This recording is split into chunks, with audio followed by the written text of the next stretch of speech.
অনেক কথা অনেক কাজ আজকে বিভিন্ন ভাবে এনিয়ে বেরিয়ে করা হচ্ছে, বলা হচ্ছে।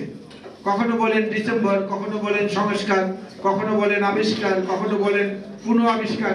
আরে ভাই, সংস্কারের জনক তো বিএনপি। ১-১১-র সময় যে সংস্কারের কথা বলা হয়েছিল, তখন সংস্কার ছিল একটা গালি, কারণ ওইটা জোর করে করাতে চেয়েছিল সেনা সমর্থিত সরকার। এই জন্য আমরা ওটাকে প্রত্যাখ্যান করেছি, কারণ ওটা গালি হিসেবে বিবেচিত হতো।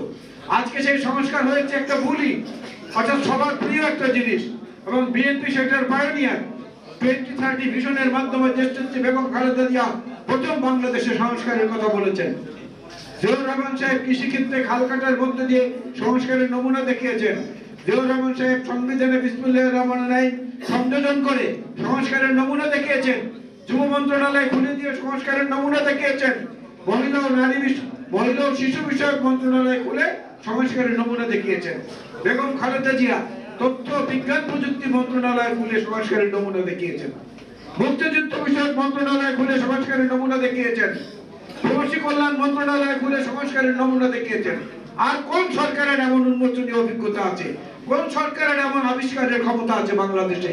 ইতিহাস দিয়ে কেউ পারলে প্রমাণ করুন। আজকে সেই বিএনপিকে বন্ধুহীন করতে চান, বিএনপিকে বন্ধুহীন করার কোনো সুযোগ নেই।